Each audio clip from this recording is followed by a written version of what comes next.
Vamos lá, né? Bom dia. Vamos aqui comentários, né? Breves comentários introdutórios para uma aulinha de ensino médio em relação às teorias políticas contemporâneas, né? Aquelas que vêm aí do século XVIII aí até o meados do século XX.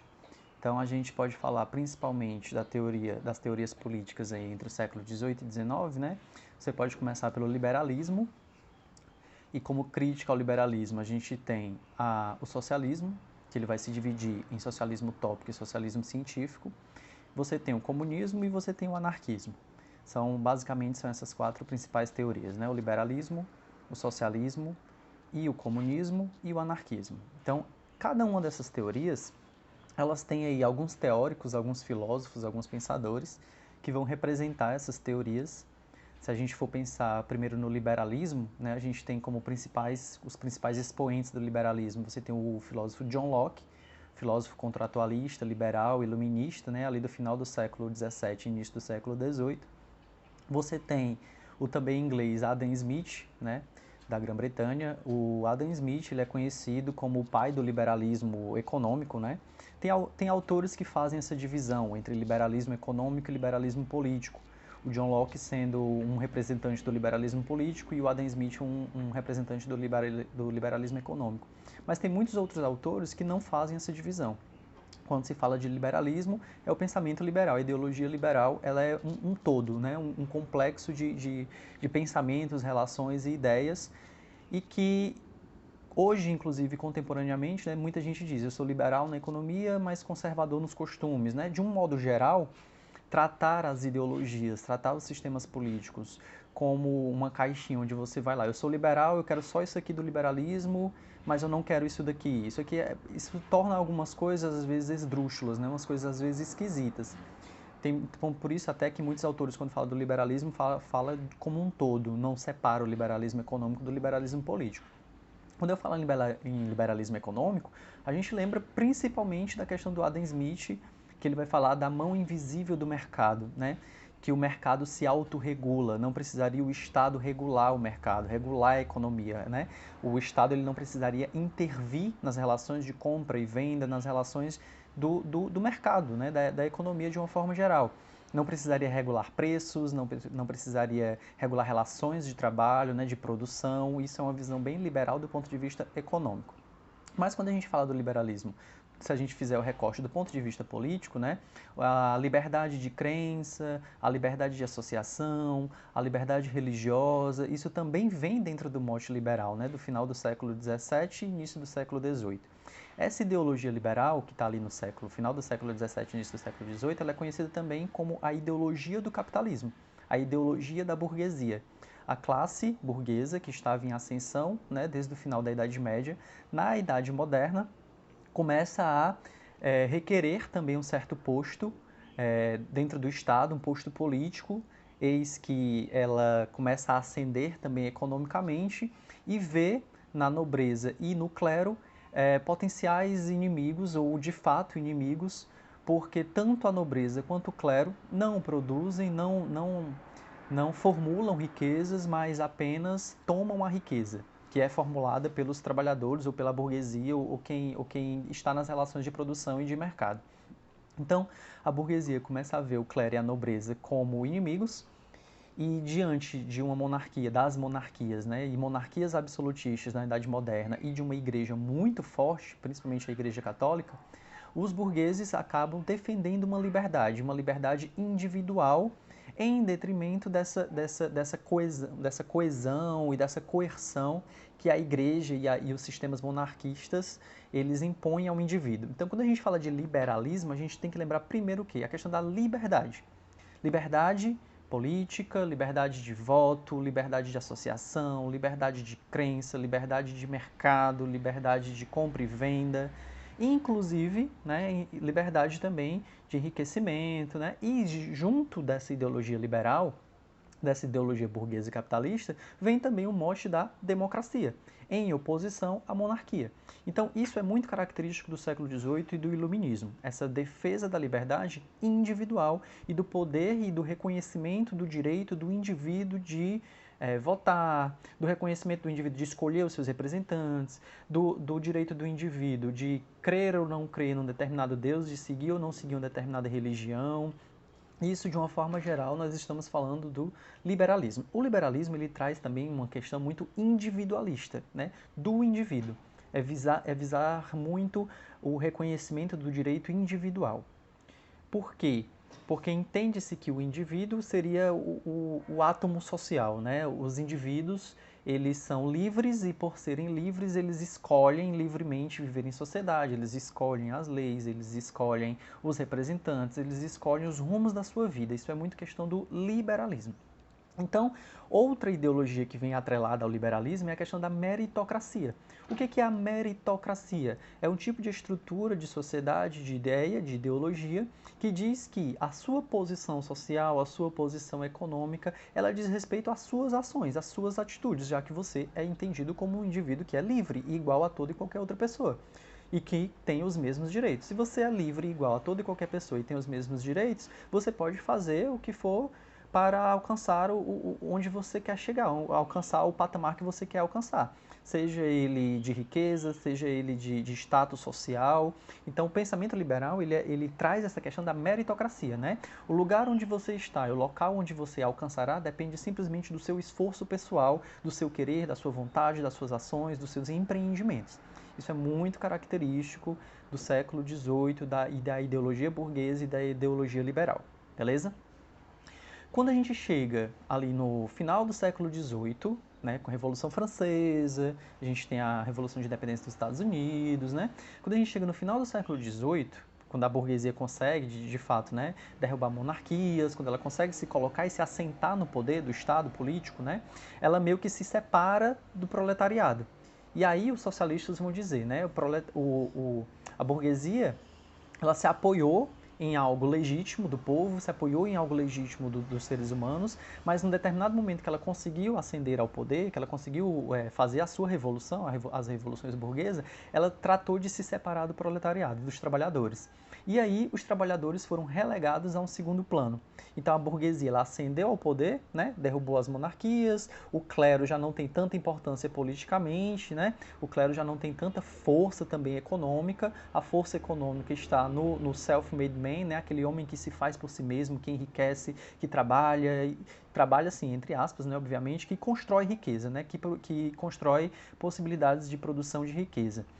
Inclusive, tem um livro do Adam Smith chamado A Riqueza das Nações. Esse livro do Adam Smith, aí do século XVIII, né? Ele vai falar como é que se produz riqueza, né? Ele vai falar da riqueza das nações, né? Que é um livro bastante importante dentro da economia e dentro da economia política para a gente entender esse pensamento liberal e capitalista no século XVIII, é esse livro do Adam Smith chamado A Riqueza das Nações. Então, quando a gente chega aí no final do século XVIII, né, início do século XIX, a gente vai ter outros teóricos que vão começar a criticar essa ideologia e essa teoria política liberal, que no caso vão ser os socialistas e comunistas, e também os anarquistas, né? Mas começando aqui pelos socialistas para a gente ir didaticamente, né? Quando eu falo dos socialistas, a primeira coisa para pensar é, o socialista ele é um crítico do pensamento liberal, ele é um crítico do liberalismo. Por ser um crítico do liberalismo, ele vai ser também um crítico da meritocracia naquele sentido que eu falei anteriormente, entender que todo mundo é igual, todo mundo tem os mesmos direitos e onde você está ou para onde você vai depende simplesmente do seu esforço pessoal, né? Um socialista ele é completamente, profundamente contrário a essa ideia a princípio, porque isso não se dá na prática, na realidade. Então existe aí uma diferença entre formalidade e realidade. O liberal ele tende a enxergar o ser humano de uma forma universalista e formal. O socialista ele tende a olhar o ser humano de uma forma comunitarista e real, né? Como é que o ser humano se dá na comunidade? Como é que a comunidade, como é que a sociedade trata de classificar ou de colocar ou de como esses seres humanos se colocam na sociedade, né? Na sociedade, os seres humanos eles estão colocados em classes sociais. E essas classes sociais elas têm pouca mobilidade. Há uma possibilidade de mobilidade, mas há uma pouca mobilidade devido ao poder que a classe dominante impõe à classe não dominante. Então, quem é que é a classe dominante? Se a gente pega aí no final do século XVIII, né, início do século XIX, a classe dominante é a classe burguesa. A burguesia se tornou a classe dominante, não mais o clero e não mais a nobreza, né? Então, se a burguesia se tornou a classe dominante, quem é a classe dominada da vez? A classe dominada vai ser o proletariado. O proletariado são os trabalhadores, aqueles que trabalham para a burguesia, aqueles que vendem a sua força de trabalho para a burguesia. Mas por que que eles fazem isso, né? Porque eles não têm os meios de produção. Os meios de produção, eles são privados, eles são da burguesia. Então a burguesia ela controla o meio de produção, controlando o meio de produção, ela controla a possibilidade do trabalho. É ela que vai dizer o como você trabalha, o quando você trabalha, o quanto você ganha por trabalhar. E ainda tem uma outra coisa. Além disso, né, o fruto do trabalho, o fruto de tudo que é feito nas empresas, ela tem um único dono, que é o burguês, o dono da empresa, o dono dos meios de produção. Então, o trabalhador, nesse caso, ele é visto como um objeto. Ele é visto como uma coisa que é utilizada para a produção. Ele não é visto como uma pessoa com direitos. Então, essa crítica que vai surgir no século XIX dos socialistas, ele vai começar por aí, por essa visão do ser humano na produção, no trabalho, em como ele se insere na sociedade a partir do trabalho. É isso que principalmente os dois mais famosos socialistas vão fazer e vão falar e escrever sobre, que é o Karl Marx, o alemão Karl Marx, e o Friedrich Engels, né? O Engels e o Marx são os mais conhecidos socialistas e eles, inclusive, eles fazem uma crítica ao liberalismo, eles fazem uma crítica ao capitalismo, eles têm diversos livros sobre isso, né? E a visão deles é uma visão que ela é histórica, né? Tanto é que o nome do método, né, de Marx e Engels a gente chama de materialismo histórico e tem algumas pessoas que vão chamar de materialismo histórico e dialético. Por quê? Porque eles vão olhar a relação da produção material da vida humana ao longo da história. Então é uma análise que é objetiva, é observar a realidade dos seres humanos ao longo da história, na produção da sua própria vida. Nessa análise que eles fazem, eles observam que ao longo da história foram se formando classes sociais e que essas classes sociais, baseadas na produção e no acúmulo de produção e na expropriação da propriedade, elas acabam se transformando em dominadoras e dominados. Você tem a classe dominante e a classe dominada. E essa classe dominante, no período moderno e contemporâneo, é a burguesia, de acordo com Karl Marx. E essa burguesia, ela acaba relegando determinadas coisas para o proletariado. E quando a gente observa a vida do proletariado, a gente observa uma vida de submissão, a gente observa uma vida de objetificação, a gente observa uma vida de exploração baseada na expropriação do seu próprio trabalho. Então a visão de Locke, a visão de Adam Smith, que diz que a riqueza é fruto do trabalho, ela é falsa. Seria uma premissa falsa, porque a riqueza não é fruto do trabalho, porque na medida em que a gente observa o processo do trabalho, quem trabalha não fica rico, quem produz não fica rico. Quem é que vai ficar rico? Quem se apropria da produção, ou seja, do fruto do trabalho do trabalhador. Quem é essa pessoa? É a burguesia, o dono da empresa. Então a riqueza do dono da empresa, a riqueza da burguesia, ela é fruto da expropriação do trabalho do trabalhador. Essa perspectiva do socialismo vai acabar trazendo algumas ideias, como, por exemplo, a ideia de socialização dos meios de produção. Os meios de produção eles não podem mais ser privados, ser de uma classe, de uma burguesia. Elas têm que ser socializadas, comunitárias, né? Então, todo o processo de produção, ela leva a determinados bens, a frutos. O processo de produção, ela traz determinados frutos, determinados bens. Só que esses bens e esses frutos, eles são gerenciados pela burguesia e elas acabam sendo de acesso apenas da burguesia, enquanto que é o trabalhador que produz, né, a classe proletária. Então a ideia de socialização dos meios de produção, através inclusive de um elemento muito importante que é o Estado, né, o Estado que, de acordo com Marx, é um aparelho que ajuda a burguesia, ele teria que mudar para um aparelho que ajudaria, de uma certa forma, a humanidade como um todo, a sociedade, né, a comunidade. Só que para esse Estado perder esse caráter né, de ser um gerente, um instrumento gerenciador da riqueza da burguesia, o Estado ele teria que passar por um processo revolucionário, onde o proletariado, ou seja, os trabalhadores, deveriam tomar o poder do Estado das mãos da burguesia. Isso eles vão chamar de quê? De revolução. A revolução socialista seria o proletariado tomar o poder do Estado das mãos da burguesia. Então seria uma nova revolução. A burguesia tomou o poder do Estado e da nobreza, o proletariado necessitaria tomar o poder do Estado da classe burguesa. Então, o proletariado ele necessita ser revolucionário. O proletariado ele tem que ser revolucionário, né? De acordo com Karl Marx. Isso a gente vai chamar de socialismo científico.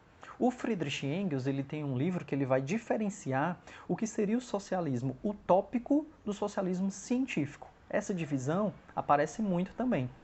Quando a gente fala de socialismo científico, a gente está falando de todas essas ideias que eu estou dizendo aqui, do Marx e do Engels, baseada numa análise histórica, né? Baseada na dialética, da oposição entre as classes sociais dominantes e dominados, e baseado principalmente na revolução.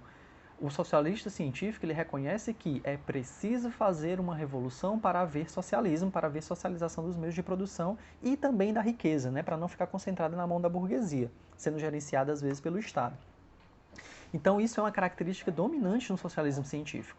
Quando a gente vai para o socialismo utópico, né, você tem alguns pensadores, como, por exemplo, o francês Saint-Simon, você tem o Charles Fourier e você tem o inglês chamado Robert Owen. Eles são conhecidos como socialistas utópicos. O próprio Friedrich Engels, né, amigo de Marx, companheiro de escritas, né, de ideias de Marx, vai chamar esses filósofos de socialistas utópicos. Porque, de acordo com eles, né, Saint-Simon, Fourier e Robert Owen, é possível você melhorar a qualidade de vida do proletariado, equalizar as classes sociais, sem precisar fazer uma revolução. Né, sem precisar o proletariado tomar o poder do Estado. Seria possível fazer reformas dentro do capitalismo para a gente poder equalizar e melhorar a vida do trabalhador e do proletariado que estava sendo explorado, que vivia uma vida miserável, objetificada, sendo muito mal remunerado, vivendo muito mal, né, tendo uma expectativa de vida muito pouca, destruindo famílias, tendo que às vezes trabalhar a mulher grávida, o filho e o pai na mesma fábrica para poder ter alguma comida, né, trabalhar hoje para poder ter a comida de amanhã. Então era uma situação muito precária do trabalhador no século XIX. E alguns pensadores, inclusive até que vieram um pouco antes de Engels e Marx, já imaginavam uma situação melhorada, mas dentro do próprio capitalismo para o trabalhador. Isso ele chama de reformismo. Né? O reformismo é aquele que vai se opor ao revolucionarismo. O revolucionário ele acredita que é preciso fazer uma revolução, o proletariado tomar o poder do Estado, fazer a socialização dos meios de produção, inclusive até a gente pode falar, estatizar, né, as empresas para que o fruto do trabalho, né, a riqueza produzida pelas empresas, elas possam ser distribuídas e socializadas equalitariamente dentro da sociedade. Né? Ela não fique detida ou retida nas mãos de alguns poucos. Essas ideias, né, que são ideias, quando a gente observa a prática de alguns países que se diziam socialistas no século XX, né, foram práticas que não se colocaram como nas ideias. Né? As ideias de Marx, as ideias de Engels, as ideias de Owen, as ideias de Saint-Simon, colocadas na prática, elas nunca foram integralmente. Até também as ideias liberais, né? Quando a gente fala de ideia, a gente fala de ideia, né? Construção ideal. Na prática, as coisas vão se colocando de formas diferentes, né? Tanto o liberalismo quanto o socialismo, seja ele utópico, seja ele científico. Já a gente tem um outro pensamento, só antes, né? Se você quiser saber mais, né, sobre Marx, sobre Engels, né, os filósofos aí do socialismo científico, que são inclusive os mais cobrados e os mais lembrados, né, tem alguns livros muito importantes. Tem um livro do Friedrich Engels e do Karl Marx, que é um manifesto, né, um manifesto aos trabalhadores da Inglaterra, que é chamado Manifesto do Partido Comunista, que ele vai clamar aos trabalhadores uma consciência de classe, que ele vai clamar aos trabalhadores de todo mundo que eles se unam em torno de ideais comuns, que eles se unam em torno de melhorias sociais para eles mesmos, né, para os próprios trabalhadores. Melhorias sociais só vêm a partir da união e da luta dos próprios trabalhadores. Isso é muito a perspectiva científica, né, do socialismo científico. Você tem também os manuscritos econômicos filosóficos do Karl Marx. onde ele ainda está numa fase filosófica, mais filosófica do que de fato econômica e social, mas ele traz também uma crítica à economia política nesses manuscritos econômicos filosóficos, onde vai falar qual é o entendimento dele sobre o ser humano, qual é o entendimento dele sobre o trabalho, o que seria o trabalho do ponto de vista filosófico, né, como transformação da natureza. É bastante interessante, né? Karl Marx e o Engels, né, são dois pensadores que escreveram bastante, né? E eles representam muito para o mundo contemporâneo e social, para o pensamento filosófico, para o pensamento histórico a partir do século XIX. Friedrich Engels e Karl Marx, eles escreveram bastante coisa que nos ajudam a pensar e entender o mundo de uma forma crítica, né? De uma forma mais radical, mais profunda das raízes dos problemas sociais, que é bastante importante. Tem um outro livro também do Marx que se chama Para a Crítica da Economia Política, que ele vai fazer uma crítica ao Adam Smith, que ele vai fazer uma crítica ao David Ricardo, que é um outro pensador também inglês, que ele vai fazer ali uma crítica de fato ao pensamento liberal e de como ele entende o capitalismo, né? Antes da sua grande obra chamada O Capital. A grande obra do Marx, chamada O Capital, seria o livro propriamente econômico do Karl Marx, né? Não seria um livro com um pé na filosofia, como esses livros anteriores que eu falei. Então, tem muita gente que, inclusive, confunde socialismo com comunismo, né? No finalzinho eu vou falar um pouco mais sobre isso. Para a gente distinguir aqui rapidamente, né? Quando eu falo de socialismo, basicamente ele é entendido como uma etapa de transição. Né? O Marx vai falar, inclusive, que o socialismo seria uma etapa de transição para o comunismo. O comunismo seria aquela etapa onde as terras, os bens, os produtos, eles seriam de fato comunitários, né? Não se necessitaria nem aí de uma figura de Estado para controlar e distribuir as empresas e os bens do trabalho, né? Os frutos do trabalho. Então, a figura do Estado ela é central dentro do socialismo, já não no comunismo. No comunismo, a figura do Estado ele já não existe mais. Então, por isso que às vezes as pessoas confundem socialismo com comunismo, porque o Marx ele é um comunista, mas ele fala que o socialismo ele seria uma etapa necessária para o comunismo, né? Há um processo histórico e dialético para se chegar até lá. Não é só querer, não é só fazer reforminhas, né, para isso. É um processo que depende de luta, que depende de revolução, que depende de tomada de poder e outras coisas, né? Quando a gente vem para o anarquismo, que também é uma teoria aí do final do século XVIII e início do século XIX, né? Inclusive até hoje, no Brasil, o anarquismo ele foi muito importante no século XX, principalmente quando os trabalhadores italianos vieram para o Brasil, né? No final do século XIX e início do século XX. A gente tem um movimento muito forte, anarco-sindical aqui no Brasil, no início do século XX. O anarquismo, ele é um pensamento aí que você pode colocar os dois principais pensadores. Seria o Pierre-Joseph Proudhon, né, que seria um francês, Pierre Proudhon, e o Pierre Proudhon, inclusive, ele influenciou o Marx no início, né? O Marx depois teve uma disputa aí com o Proudhon, mas inicialmente ele influenciou o Marx. Ele tem um livro chamado O que é a Propriedade, e nesse livro, O que é a Propriedade, ele vai falar que a propriedade é um roubo, a propriedade privada é um roubo. Então, a miséria, a injustiça, a matança, a ganância, a violência, né, a baixa expectativa de vida, a baixa qualidade de vida, de felicidade do ser humano, está baseado na desigualdade que está baseada na propriedade. Isso Marx, ele leva muito isso para a vida também. Isso é uma influência muito forte, né, para Marx, de que a propriedade é um roubo, né, a propriedade é expropriação. E enquanto expropriação, ela traz desigualdade e traz miséria humana. Mas depois o Marx e o Proudhon eles vão meio que divergir, principalmente por quê? Porque para o anarquista não deveria haver essa etapa do socialismo, dessa estatização.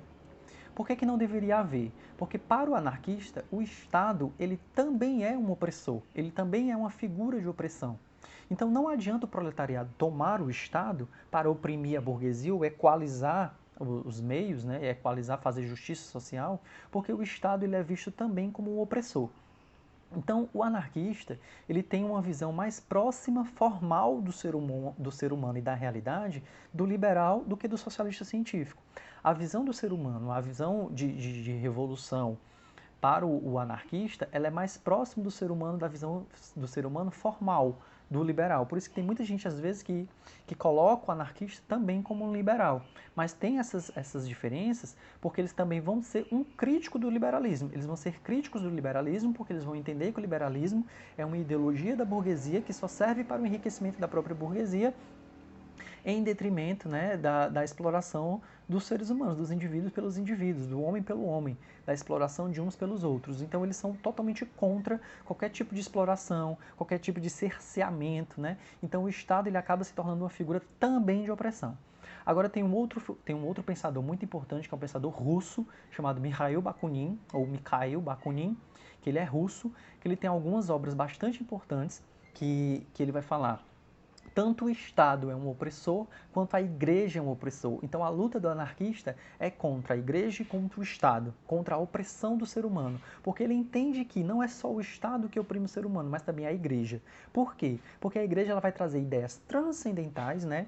Ideias que vem de um mundo mítico, que é irreal e que depende da crença, ou seja, seria algo que não se coloca, não se baseia de fato na realidade, e ele vai se apoiar aí na crítica a essas ideias míticas, a essas ideias transcendentais, a essas ideias irreais que oprimem o ser humano. Então, há uma defesa muito grande da liberdade humana do ponto de vista formal, assim como o liberal fazia. Então, entender o ser humano como um ser que constrói a sua liberdade em liberdade. Então, é preciso dar liberdade ao homem, né? Contra a igreja, contra o Estado. E o que é que vai limitar a liberdade do homem? Somente a liberdade de um outro homem, de um outro indivíduo, né? Então, as liberdades elas se limitariam pelas próprias liberdades e não por instituições que baseiam seus princípios em coisas irreais, como o Estado e como a Igreja. Então, em resumo, né, quando eu penso liberalismo, eu penso principalmente em quê? Em capitalismo e em burguesia. Defesa do capitalismo e defesa da burguesia. Defesa do enriquecimento e defesa da meritocracia. O liberalismo ele é uma ideologia que se inicia no final do século XVII e, principalmente no século XVIII, ela ganha força. Quando eu penso em socialismo, eu penso em quê? Eu penso em Estado, estatização, né? E penso também em organização do proletariado. Dentro do socialismo, os meios de produção eles são socializados ou estatizados para que a distribuição ela seja ou se torne equalitária, né? Há uma ideia de justiça social ou equalização social dentro do socialismo. Socialismo científico, Karl Marx e Friedrich Engels. Socialismo utópico, a gente tem Saint-Simon, Robert Owen e Charles Fourier, que acreditam que é possível humanizar o capitalismo, melhorar o capitalismo sem precisar fazer uma revolução que vai mudar totalmente a estrutura do Estado. Quando eu penso em anarquismo, eu penso o quê? O Estado e a religião são um mal. Se o Estado e a religião são o mal, o meu combate como ser humano, né, como trabalhador, como ser humano, é contra o Estado e contra a Igreja, porque eles ambos, inclusive às vezes se unem contra o próprio ser humano e a liberdade do ser humano, para manter, né, os indivíduos aí adestrados, amestrados, né, os seres humanos meio que torpes, pensando e idealizando coisas que não existem nesse mundo.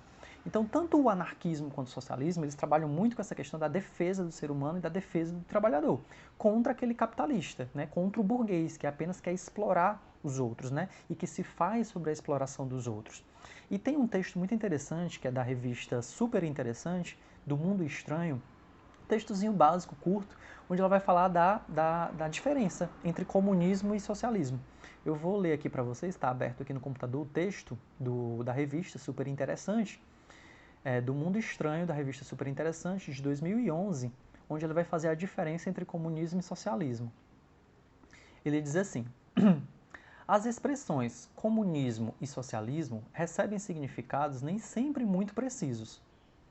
Numa explicação bem resumida, daria para dizer que, segundo a teoria marxista, o socialismo é uma etapa para se chegar ao comunismo. Este, por sua vez, seria um sistema de organização da sociedade que substituiria o capitalismo, implicando o desaparecimento das classes sociais e do próprio Estado. Olha como isso aqui é interessante, né?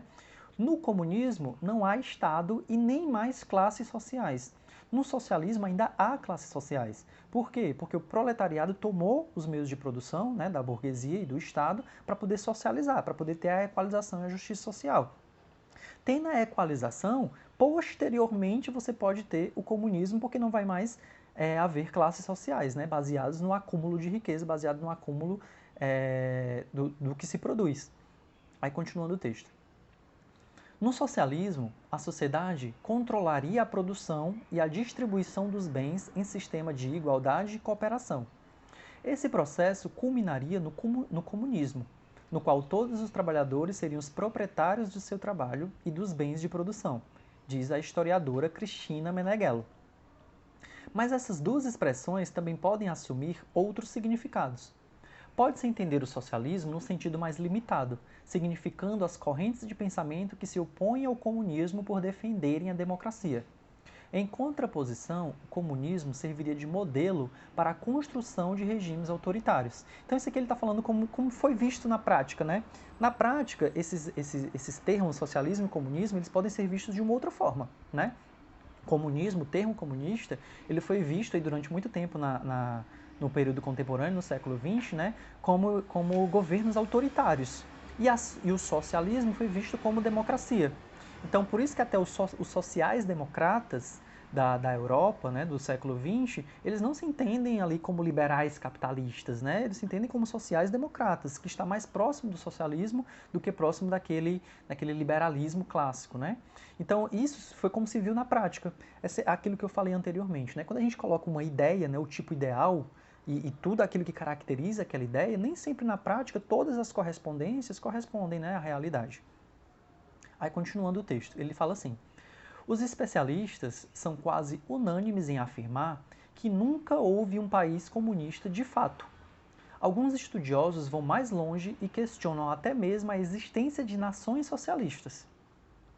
Os países ditos comunistas, como Cuba e China, são assim chamados por se inspirarem nas ideias marxistas. Contudo, para os críticos de esquerda, esses países sequer poderiam ser chamados de socialistas por terem estados fortes, nos quais uma burocracia ligada a um partido único exerce o poder em nome dos trabalhadores. Ou seja, acaba trazendo aquela crítica que os anarquistas faziam, né? O suposto proletariado tomou o poder do Estado, mas acaba se tornando uma classe burocrática, né, que detém o poder do Estado e não há uma equalização de fato social ali, né? Então acaba, é como se invertesse a lógica do poder.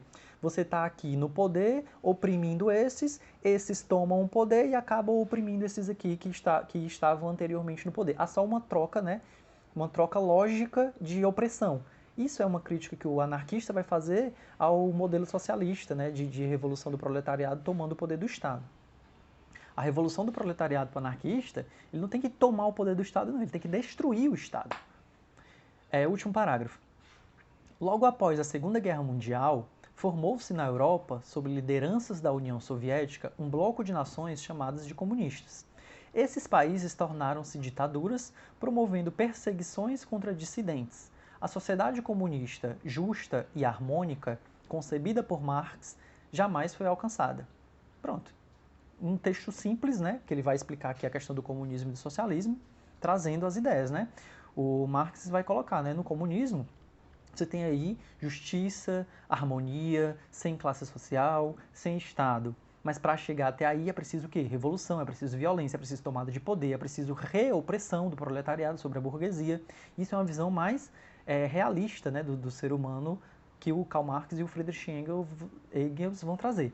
Já para o anarquista, né, para a gente chegar nessa etapa de harmonização e de justiça social, a revolução ela tem que acabar com o Estado imediatamente, acabar com classes sociais, negócio de burguesia, de opressão, não deve existir, inclusive também opressão religiosa, né, porque a religião muitas das vezes é usada para oprimir as pessoas e para manter as pessoas resignadas na sua opressão. Então aqui a gente tem um resumo básico, né, sobre liberalismo, socialismo e anarquismo. Espero aí que tenha pelo menos clareado, ajudado aí a ideia para vocês, né? No YouTube tem alguns vídeos bem interessantes, né? Se você jogar no YouTube Teorias Sociais do século XIX, ou se você colocar diferenças entre anarquismo e socialismo, diferenças entre socialismo e comunismo, tem bastante vídeos bons no YouTube de professores, né? Explicando essas ideias para vocês de uma forma mais minuciosa. Aqui por hoje a gente fica só com esses breves comentários. Valeu, galera!